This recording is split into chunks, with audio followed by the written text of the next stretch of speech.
नमस्कार दोस्तों। राहु की सीरीज के बाद हम शुरू करते हैं अब केतु की सीरीज। और केतु की सीरीज शुरू करने के लिए हमें सबसे पहले केतु को जानना बहुत ज़रूरी है। दोस्तों, हर एक व्यक्ति के अंदर कोई ना कोई एक टैलेंट होता है। वो टैलेंट जो उसके पूर्व जन्म से उसके साथ आया, तो यही टैलेंट केतु होता है। और केतु का सबसे बड़ा गुण जो होता है वो सीक्रेट होता है, गुप्त रहना होता है। तो जो पिछला टैलेंट है, पूर्व जन्म का टैलेंट है, वो आपका गुप्त रहता है, तो वो एकदम से एक्टिवेट नहीं होगा। बहुत सारी चीज़ें खोने के बाद एक्टिवेट होता है। किसी किसी पे ईश्वर की ब्लेसिंग लगी हुई है तो वो जल्दी एक्टिवेट हो जाता है और वो बहुत अच्छा काम कर लेता है। क्योंकि केतु का मतलब होता है किसी चीज़ को कट करना। तो धारवार जितनी भी होती हैं वो सारे केतु के सम्मिलित गुण हैं। तो जहाँ पे भी ये बैठेगा, जिस भी ग्रह के साथ बैठेगा, समझ लीजिए उस ग्रह से संबंधित इच्छा आपकी पूरी नहीं होनी, क्योंकि ये वहाँ से कट करेगा, डिटैच करेगा। एग्जाम्पल के लिए, अगर ये मंगल के साथ किसी लेडी की कुंडली में बैठा है तो उसकी शादी होना बहुत मुश्किल हो जाएगा, क्योंकि हस्बैंड को वो कट कर रहा है। और अगर किसी वजह से करा भी दी है तो हस्बैंड को उससे दूर कर सकता है। क्योंकि केतु का मतलब होता है इच्छा रहित, मोक्ष दिलाने का काम केतु करता है। तो मोक्ष तभी मिलता है जब आप उसकी इच्छा ना करें।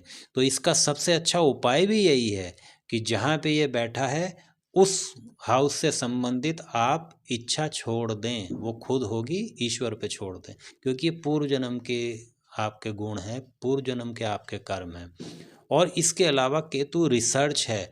तो रिसर्च लेवल इसका इतना होता है कि अगर आपको खांसी आ रही है तो आपको एक्सरे नहीं कराना है, अल्ट्रासाउंड कराने की ज़रूरत है। क्योंकि ये बहुत बारीक होता है, माइक्रो लेवल पे रिसर्च करने की ज़रूरत होती है। जितने रिसर्चर होते हैं वो भी केतु का काम करते हैं। केतु नेचर भी है, तो आप नेचर को नुकसान नहीं पहुंचा सकते, नहीं तो केतु आपका डिस्टर्ब हो जाएगा।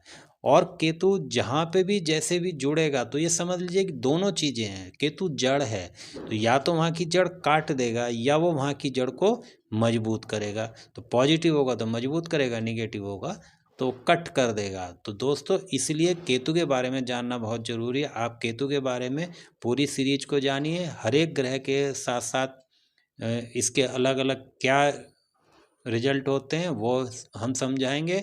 और उसको अच्छे से समझ के आप उसको सब्सक्राइब करिए वीडियो को, और फिर दूसरे लोगों के पास भेजिए, ताकि किसी की कोई ऐसी प्रॉब्लम है तो वो अपनी प्रॉब्लम सॉल्व करे।